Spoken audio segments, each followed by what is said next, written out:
The boy didn't mean it as an insult. That was the thing nobody talked about afterward, not even the boy himself. He said it the way young men say a lot of things, offhand, grinning, half to his teammates and half to the air, and it landed the way it did because the old man was already standing there holding a fishing rod that looked like it had been pulled out of someone's attic the week before a yard sale. "Sir," the boy said, loud enough that the whole check-in tent could hear, "did they let you borrow that from the Bass Pro Museum?" A few of the younger ones laughed. Not the mean kind of laugh, just the kind that fills silence when nobody knows what else to do. The old man didn't look up.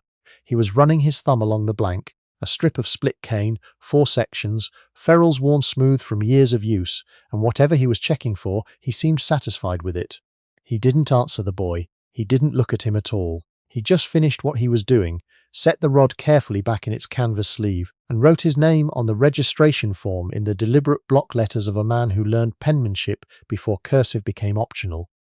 Vernon Aloysius Dodd, Sergeant First Class, United States Army, retired. He was 73 years old, and he had driven 4 hours from a small town in eastern Tennessee to fish a competitive fly fishing tournament on the Clinch River that he had entered on a Tuesday afternoon after reading a notice tacked to the board outside the feed store. He had never competed in anything organized since 1971. He had fished the Clinch every season for the last 32 years. He knew exactly which rock the brown trout held behind when the water dropped in late summer, and he knew exactly how much tippet to use in the riffles below the second bridge, and he knew things about the river that nobody had written down anywhere because nobody had ever needed to. He did not own a modern fly rod. He had never seen the point. The tournament was called the Clinch River Classic, and it had been running for 11 years under the sponsorship of a fly fishing outfitter out of Knoxville that sold graphite rods, starting at $800 and went up from there. The young man who had laughed was named Braden Fossey, 24 years old, college educated in recreation management, holder of 3 regional fly fishing titles in the 1830 bracket, and the proud owner of a custom 9'5" weight that his parents had paid $2,200 for as a college graduation gift. He kept it in a hard-sided aluminum case. He carried the case the way some people carry instrument cases, with a particular kind of awareness, slightly forward of the body, never set on the ground. His teammates were from a club out of Chattanooga. There were 4 of them, all under 30, all with the same brand of waders, all with the same brand of pack. They had matching stickers on their water bottles. They had done this before. They were good. That was the honest truth of it. Braden Foss was not arrogant without cause. He cast a 70-foot line with a single back loop, and he could read a seam from 40 yards, and he had spent more time on moving water in the last 5 years than most people spend outdoors in a decade. He deserved his titles. He had worked for them. He just hadn't been around enough yet to know what he didn't know. Vernon Dodd had built the rod himself, not restored, not repaired. Built from a set of culm cane he had split and milled in his barn over the better part of 3 winters, following a pattern he had copied by hand from a book loaned to him in 1987 by a retired fly tier named Gus Whitfield, who had since passed. The book had belonged to Gus's father. Vernon had returned it with a thank you note and a jar of honey from his sister's hives, and he had kept the hand-copied notes in a manila folder in the bottom drawer of his filing cabinet ever since. The rod was 7.5 feet. It tapered to a tip section that could pass for a willow switch if you didn't know what you were looking at. The ferrules were nickel silver, fitted by hand, tested with a pull gauge. Vernon had made himself from a modified luggage scale. The guides were hand-wound silk thread, varnished 6 times over 6 weeks, each coat sanded to a finish smoother than most production rods come out of the factory. The grip was cork, salvaged from a set of rings he'd bought at a swap meet in 1994, and shaped on a lathe he kept in the corner of the barn next to the chest freezer. He had fished it for 16 years. It was not a museum piece. It was not a relic. It was a tool, and it worked the way. Tools work when someone who knows what they're doing has put enough of themselves into building the thing that the tool and the person become difficult to separate. Vernon did not think about this the way other people might. He did not think about it much at all. He had built it because he wanted a rod built the way he believed rods should be built, and he had fished it because it was there and it was his and it suited the water. That was all. The Clinch River Classic ran over 2 days, Saturday and Sunday, with competitors rotating through 4 designated beats along a 4-mile stretch below Norris Dam. Each angler was scored on catch and release, number of fish, total estimated inches, and a bonus multiplier for documented brown trout over 18 inches. The judging was done by 2 volunteer spotters assigned per beat per rotation, both of them known figures in the local fly fishing community, both of them scrupulously fair. Vernon drew beat 2 on Saturday morning. Beat 2 was the riffle section. It ran shallow and fast over a gravel bed, and it required precise, short casting into the edges of the current breaks where the fish sat waiting for whatever the river brought to them. It was the beat the younger competitors tended to find frustrating because distancing didn't help you here. What helped you here was reading the water and placing the fly inside a window sometimes no bigger than a dinner plate. Braden Foss drew beat 3, the long flat pool downstream where a big graphite rod and a good reach cast could cover serious water. That was Fossey's beat.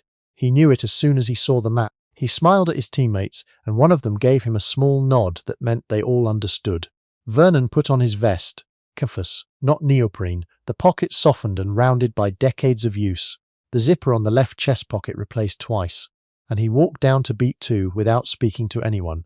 The spotter for his section was a woman named Harriet Grubb, 61 years old, retired schoolteacher, fly fisher for 23 years, one of the most respected spotters in the tournament. She had seen everything. She noted Vernon's rod when he assembled it at the water's edge, and she noted it without comment, the way experienced people note things. "You ready?" she said. "Been ready since about 6:30, Vernon said. He stepped into the river. There is a particular quality of attention that belongs only to people who have done a dangerous thing, long enough that the danger has been fully absorbed into them. It is not fearlessness. It is something more precise than fearlessness.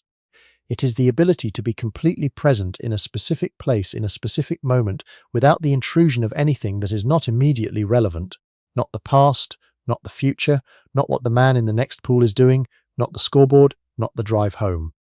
Vernon Dodd had learned this in Vietnam. He had been a scout, 101st Airborne, and he had moved through jungle for 13 months with the specific understanding that inattention was a form of suicide. He had come home from that with a particular quality of quiet that his wife, Claire, gone now 11 years, had called his river face. She had said he looked the same when he was fishing as he looked in the old photograph she'd found in his footlocker. Not tense, not relaxed, just completely, absolutely there. He did not talk about Vietnam to people who hadn't been. He had stopped trying to explain it in about 1978, and the decision had settled over him like a second skin, and he wore it comfortably. What he did instead was fish. He fished the way he had moved through jungle, slowly, methodically, with his attention distributed outward in a radius that took in everything relevant and excluded everything that wasn't. He read the water the way he had read tree lines. He placed his feet in the current with the care of a man who had spent enough time in difficult terrain to know that stability is not given, only earned.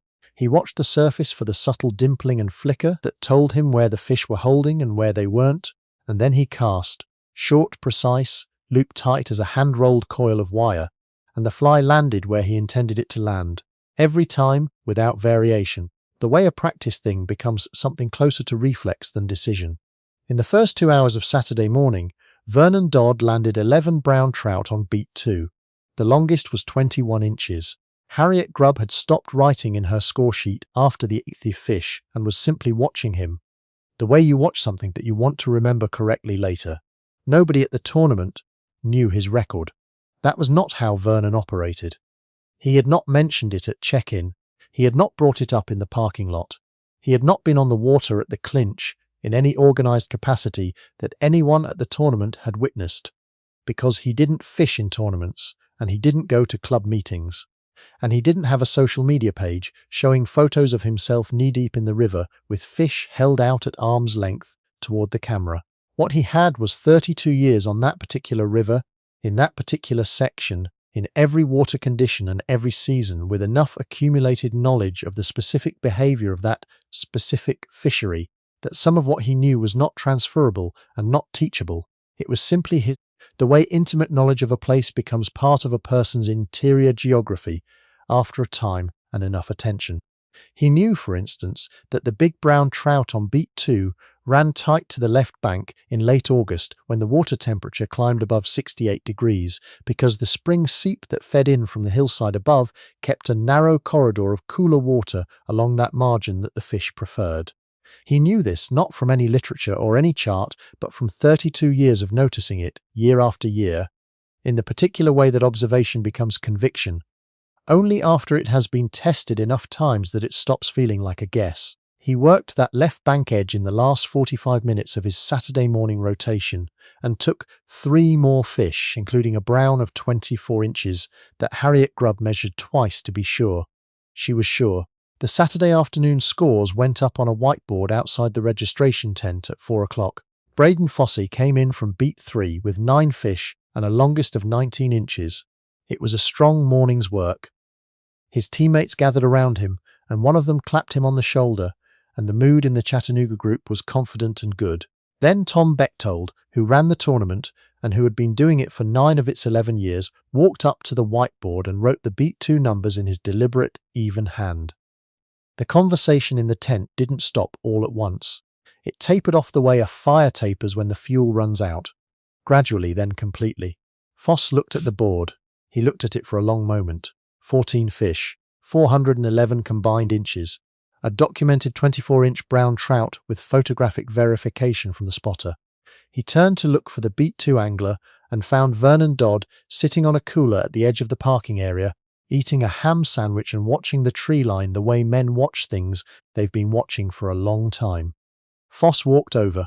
He stood there for a moment without speaking, which was something he didn't usually need to do. "That was you," he said finally. It wasn't quite a question. Vernon looked up. "That was me." Foss looked at the rod, which was resting across Vernon's knees, still assembled. He looked at it the way he hadn't let himself look at it that morning, when looking at it seriously would have required taking it seriously. "Split cane," he said. "Tonkin cane," Vernon said. "Milled it myself." Foss was quiet for a moment. "How long did that take, the rod?" 3 winters, on and off." "The fishing?" Vernon looked back at the tree line. 32 years. Foss didn't say anything after that. He stood there another few seconds and then he nodded. Not the easy, social nod of someone being polite, but the slower nod of someone adjusting to new information, and he walked back to his group. Nobody from the Chattanooga Club made any more jokes about the museum. Sunday morning brought overcast skies and a dropping barometer and a change in the river's character that most of the competitors felt in their casting arms without being able to name it. The fish went deeper and quieter, and the catches in the first rotation fell across the board. Foss came off beat 4 with 4 fish. His teammates averaged 5 each.